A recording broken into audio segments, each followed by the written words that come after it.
ꯍꯧꯈꯤꯕ ꯆꯍꯤ ꯃꯉꯥ ꯇꯔꯨꯛ ꯑꯁꯤꯗ ꯂꯩꯉꯥꯛꯀꯤ ꯃꯍꯩ-ꯂꯣꯏꯁꯪꯁꯤꯡ ꯐꯒꯠꯂꯛꯄꯒꯤ ꯃꯃꯤ ꯇꯥꯔꯛꯂꯦ ꯍꯥꯏꯅ ꯆꯤꯐ ꯃꯤꯅꯤꯁꯇꯔ ꯌꯨꯝꯅꯥꯝ ꯈꯦꯝꯆꯥꯟꯅ ꯐꯣꯡꯗꯣꯛꯈ꯭ꯔꯦ꯫ ꯋꯥꯐꯝ ꯑꯁꯤ ꯍꯩꯔꯥꯡꯒꯣꯏꯊꯣꯡ ꯍꯥꯏ ꯁ꯭ꯀꯨꯜꯒꯤ ꯅꯧꯅ ꯁꯥꯕ ꯂꯥꯏꯕ꯭ꯔꯦꯔꯤ ꯕꯤꯜꯗꯤꯡ ꯁꯪꯒꯥꯕꯒꯤ ꯊꯧꯔꯝꯗ ꯃꯍꯥꯛꯅ ꯐꯣꯡꯗꯣꯛꯈꯤꯕꯅꯤ꯫ ꯊꯧꯔꯝ ꯑꯗꯨꯒ ꯃꯔꯤ ꯂꯩꯅꯅ ꯆꯤꯐ ꯃꯤꯅꯤꯁꯇꯔ ꯌꯨꯝꯅꯥꯝ ꯈꯦꯝꯆꯥꯟꯅ ꯍꯥꯏ ꯍꯧꯈꯤꯕ ꯆꯍꯤ ꯃꯉꯥ ꯇꯔꯨꯛ ꯑꯁꯤꯗ ꯂꯩꯉꯥꯛꯀꯤ ꯃꯍꯩ-ꯂꯣꯏꯁꯪꯁꯤꯡ ꯐꯒꯠꯂꯛꯄꯒꯤ ꯃꯃꯤ ꯇꯥꯔꯛꯂꯦ꯫ ꯃꯍꯥꯛꯅ ꯑꯍꯥꯟꯕ MLA ꯑꯣꯏꯔꯛꯄ ꯃꯇꯝ ꯑꯗꯨꯗ ꯆꯤꯡꯉꯥꯃꯈꯥ ꯍꯥꯏ ꯁ꯭ꯀꯨꯜ ꯑꯁꯤꯗ ꯃꯍꯩꯔꯣꯏ 10 ꯐꯥꯅ ꯂꯩꯔꯝꯗꯦ꯫ ꯍꯧꯖꯤꯛꯇꯤ ꯃꯌꯥꯝꯅ ꯀꯟꯅ ꯍꯣꯠꯅꯕꯗꯒꯤ ꯁ꯭ꯀꯨꯜ ꯑꯁꯤꯗ ꯃꯍꯩꯔꯣꯏ 200 ꯔꯣꯝ ꯂꯩꯔꯦ꯫ ꯍꯟꯗꯛꯀꯤ ꯕꯣꯁꯦꯝꯅ ꯂꯧꯕ ꯀ꯭ꯂꯥꯁ 10ꯒꯤ ꯑꯦꯛꯖꯥꯃꯤꯅꯦꯁꯟ ꯑꯗꯨꯗ ꯃꯍꯩꯔꯣꯏ ꯀꯌꯥ ꯐꯥꯔꯁꯠ ꯗꯤꯚꯤꯖꯟꯗ ꯄꯥꯁ ꯇꯧꯕ ꯌꯥꯎꯅ ꯄꯥꯁ ꯇꯧꯕꯒꯤ ꯆꯥꯡ ꯑꯗꯨꯃꯛ ꯋꯥꯡꯈꯤ꯫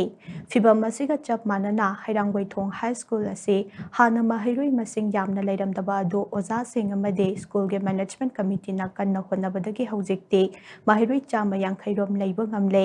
ꯃꯁꯤ ꯑꯐꯕ ꯈꯨꯗꯝ ꯑꯃꯅꯤ꯫ ꯃꯁꯤ ꯂꯩꯉꯥꯛꯀꯤ ꯄꯣꯂꯤꯁꯤ ꯑꯃꯗꯤ ꯑꯣꯖꯥꯁꯤꯡ ꯑꯃꯗꯤ ꯁ꯭ꯀꯨꯜꯒꯤ ꯃꯦꯅꯦꯖꯃꯦꯟꯠ ꯀꯃꯤꯇꯤꯅ ꯄꯨꯟꯅ ꯈꯨꯠꯁꯝꯅꯅ ꯆꯠꯃꯤꯟꯅꯕꯒꯤ ꯃꯍꯩꯅꯤ ꯍꯥꯏꯅ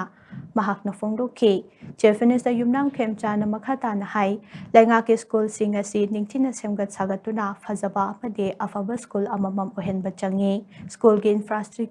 ꯏꯟꯐ꯭ꯔꯥꯁ꯭ꯇꯔꯛꯆꯔ ꯅꯤꯡꯊꯤꯅ ꯂꯩꯔꯕ ꯃꯇꯝꯗ ꯃꯃꯥ ꯃꯄꯥꯁꯤꯡꯅ ꯃꯆꯥꯁꯤꯡ ꯁ꯭ꯀꯨꯜ ꯑꯗꯨꯗ ꯊꯥꯔꯛꯀꯗꯧꯔꯤꯕꯅꯤ꯫ ꯁ꯭ꯀꯨꯜ ꯑꯁꯤꯗ ꯂꯩꯔꯤꯕ ꯑꯋꯥꯠꯄꯁꯤꯡ ꯃꯇꯝ ꯆꯥꯅ ꯃꯦꯟꯈꯠꯅꯕ ꯍꯣꯠꯅꯒꯅꯤ꯫ ꯑꯍꯥꯟꯕꯒꯤ ꯑꯣꯏꯅ ꯁ꯭ꯀꯨꯜ ꯑꯁꯤꯒꯤ ꯋꯥꯜ ꯑꯊꯨꯕ ꯃꯇꯝꯗ ꯈꯥꯅꯕ ꯍꯣꯠꯅꯔꯒꯅꯤ ꯍꯥꯏꯅ ꯃꯍꯥꯛꯅ ꯃꯈꯥ ꯇꯥꯈꯤ꯫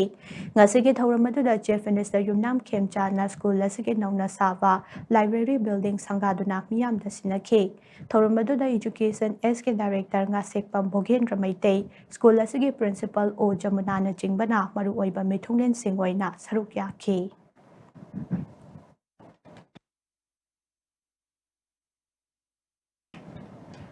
सरकार की पॉलिसी ने जो लेंगे जो आइडो या जुम्मवानी हाउ की बच्चे मगा तरफ सिला सरकार के स्कूल से फगत पे मम्मी ताबनी समना सिंगामका हाई स्कूल सी अइना अहानबा MLA ओइबगी मतमदा सास्त्र कुन फरमते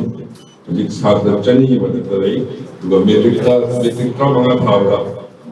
तरानी थोड़े के पास तो ना फर्स्ट डिवीजन का याम जाओ लेदमा का चले चमनना कोई हैरान हुई तो स्कूल से जो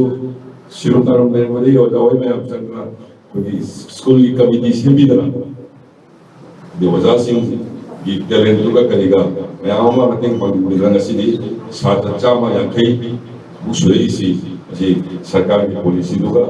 वजह में हम ये मदीने का ही कोई कमिटी तो का अदु अपन बदुगी कोर्डिनेशन है ना